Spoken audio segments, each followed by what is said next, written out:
Unit 4 focuses on transitions and modernism.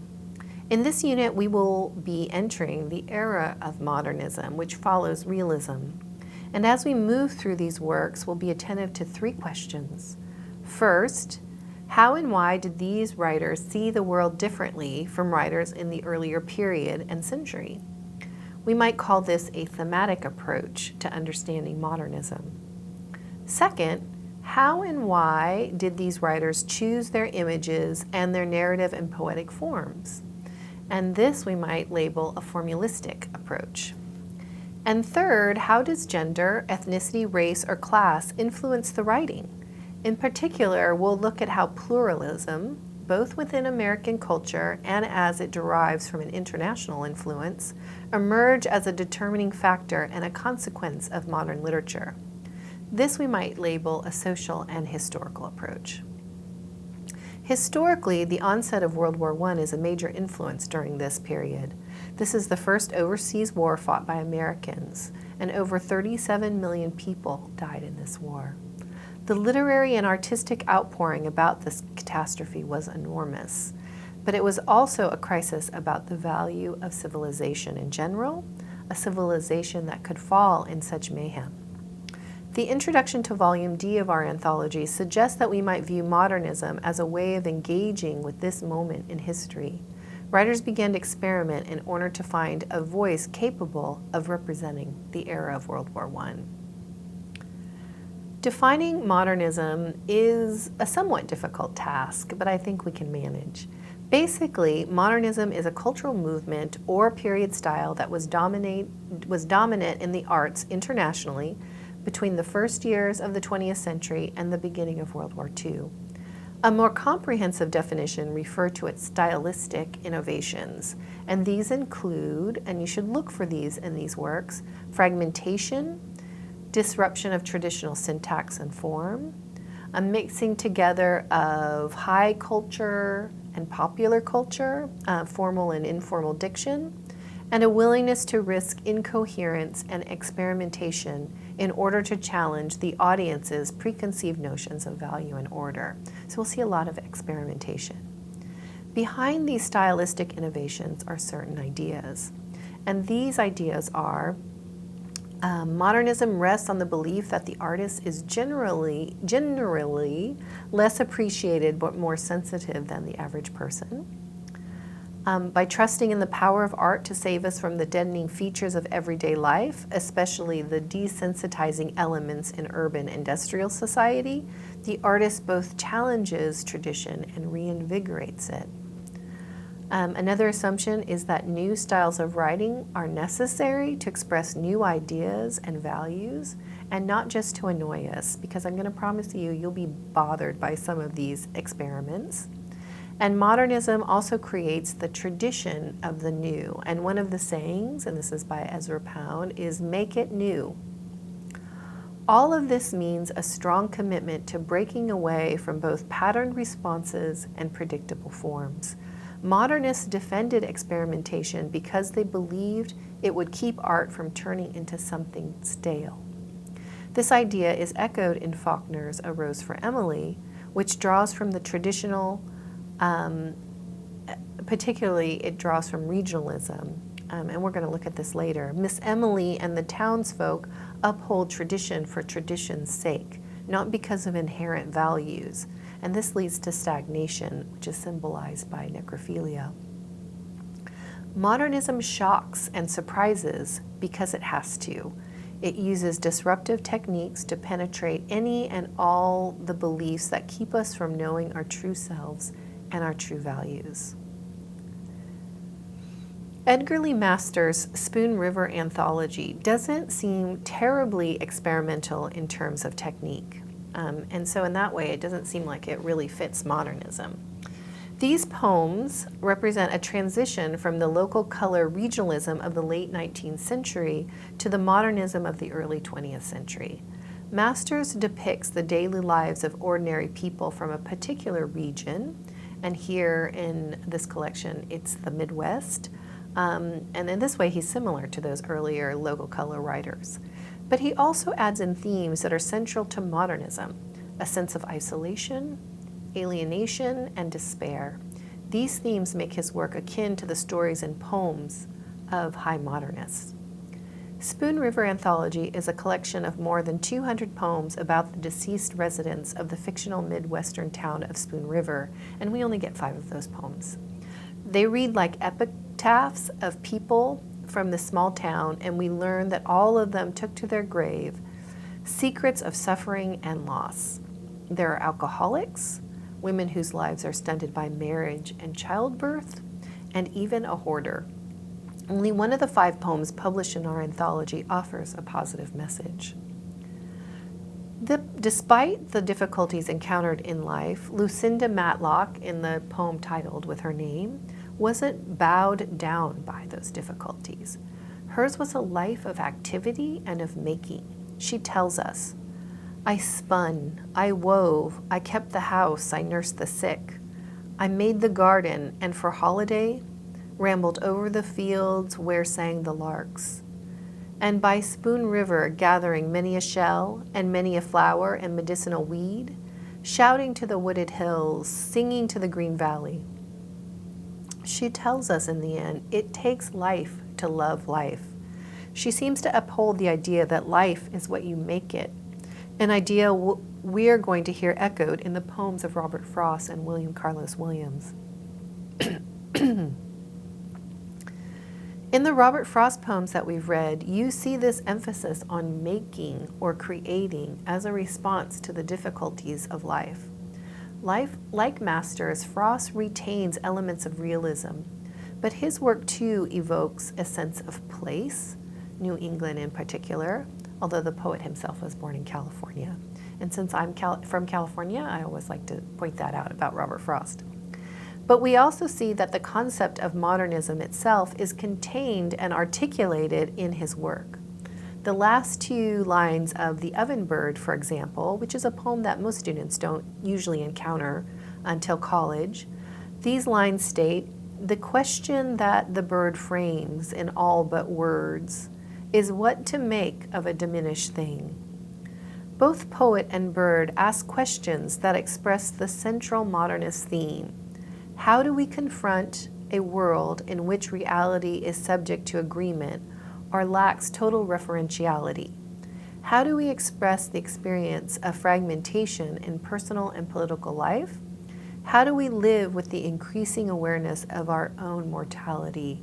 How do we express living in a world that is a diminished thing? Those last 2 lines of The Oven Bird can be read in opposing ways. If you emphasize the phrase diminished thing, the line expresses a despairing conception of modern life. But emphasize the infinitive, to make, and the poem seems to reverse its own pessimism. Here Frost tells us that the act of creating is a solution to the diminishing that we experience in modernity. It isn't a cure, but it can help. In his other works, Frost offers this positive response to the bird's question.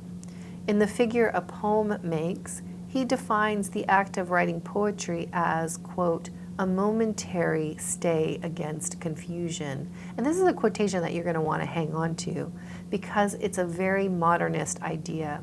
Poetry doesn't provide a large, overarching, universal meaning or solution or answer, but it does provide a respite or a reprieve. Implicit in this is the notion that reality is confusion. We might ask what William Carlos Williams proposes to make of the diminished thing. Williams is famous for the modernist dictum, "no ideas but in things." As a poet, he focuses on the material rather than the abstract. Modernists, remember, are suspicious of the reliance on abstract meaning. They think that's what led us into World War I. This is why Frost focuses on the process of understanding rather than on absolute meaning. Williams practices what he preaches about things as well. A Sort of Song is a poem about making or creating a sort of song. And what he proposes is embodied in the images he uses. He gives us a snake, which, if you think about it, provides a nice image for a line of poetry or any other kind of writing. Writing needs to have a snake-like precision to be thoughtful and both slow and quick depending on the need. Notice Williams' use of iambic meter in the first stanza and the use of one-syllable words. It's pretty simple language. This stanza is slow and deliberate, like the snake. But there are surprises ahead. In the second stanza, we see a slight speeding up of rhythm as he reveals a purpose for art. That purpose is that metaphor has to reconcile people and stones, he says. Think about what that means. Metaphor is a bridge and can lead to understanding. But it can't be any old stock standard metaphor. So Williams introduces saxifrage, a very unusual word, a very unusual flower that is tenacious and has the power to break apart rocks as it grows. It has to be, the word has to be powerful. The image has to be powerful, like this word, saxifrage, that has an X in the middle to mark the spot where everything will split open. That snake in the first stanza was pretty interesting, but it's not really as exciting or surprising or as inventive as saxifrage. Invention is key in Williams. It breaks readers out of old patterns of thought, so look for those surprises in his other poems. Like Frost, Williams insists on making and creating, but he lacks the pessimism of Frost. There doesn't seem to be a diminished thing here. It's all about the making. A sort of song is characteristic of Williams' poems, which demonstrate the central features of imagism: exactness, precision, compression, common speech, and free verse. We see these characteristics in Pound and in his In a Station at the Metro, which is an adaptation of the Japanese haiku form and is composed of a single metaphor or image. While most readers find Frost, Williams, and even Pound accessible, at least Pound's imagism, their experience with T.S. Eliot's The Wasteland can be the exact opposite. One way to approach it is to think of it in the way Eliot himself describes it as a poem in fragments. Rather than looking for a continuous chronological narrative or a single scene that gets elaborated, approach this poem as a series of scenes or vignettes that reflect Eliot's response to modernity. So if you try to read it as one storyline, you're just going to be frustrated. You have to look for the different scenes, and he doesn't always indicate those scenes. You have to pay pretty close attention. And guess what? His view in these scenes of the 20th century is not at all positive. It is a diminished thing. He sees social, political, and cultural collapse. This is a world of dissipation. Dissipation is a theme that will be echoed in Hemingway and Fitzgerald in the next readings. The hyacinth girl, for example, in line 36, is not a figure of spring as she usually is. She doesn't represent purity or regeneration. She's linked to Isolde, but she is barren as the sea. In other scenes, there's sex but no fertility. There's also death without regeneration. The characters that people his poem, for example, the carbuncular man, the secretary, Lil and her friend, the hyacinth girl, are immoral, dissipated, frivolous. They care only about having a good time and nothing deeper. And the great visionaries no longer have any vision. Madame Sosostris, the clairvoyant, has a head cold, and so her senses are dulled. She can't see the future any longer. And Tiresias still has vision, but there's no longer anything worth seeing. As you read, also take note of how Eliot uses allusion to classical and canonical literature to highlight just how far civilization has fallen. With regard to the female typist who has just slept with a clerk, he quotes Shakespeare. "When lovely woman stoops to follow," he writes. The implication is that in past times, a woman would have felt shame and sought repentance. But nowadays, like the typist, she's bored and puts on a record. If you're guessing that all this adds up to a rather dim view of modern culture, you're correct. Modernity is negative in T.S. Eliot's work. But Not all is lost or hopeless. So like Frost and Williams, he gives us a little bit of hope. To save us, here comes the poet. In the last section, the poem proffers fragments which the first-person speaker gathers. Line 430 reads, "These fragments I have shored against my ruins." It expresses a similar idea to Frost. Poetry is a momentary stay against confusion. In The Wasteland, at this point, the poem models for us a way that we can interpret and gather fragments that still remain despite the cultural and moral collapse that Eliot associates with modernity and World War I. That fragment is the syllable da, D-A, which is from the Hindu Upanishads, which is a collection of spiritual philosophical texts.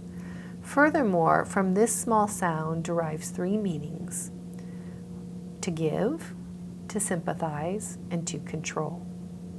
This adds up to Eliot's moral perspective and a modernist approach to a civilization falling apart. And we'll be elaborating how later writers and their works elaborate those three meanings from The Wasteland.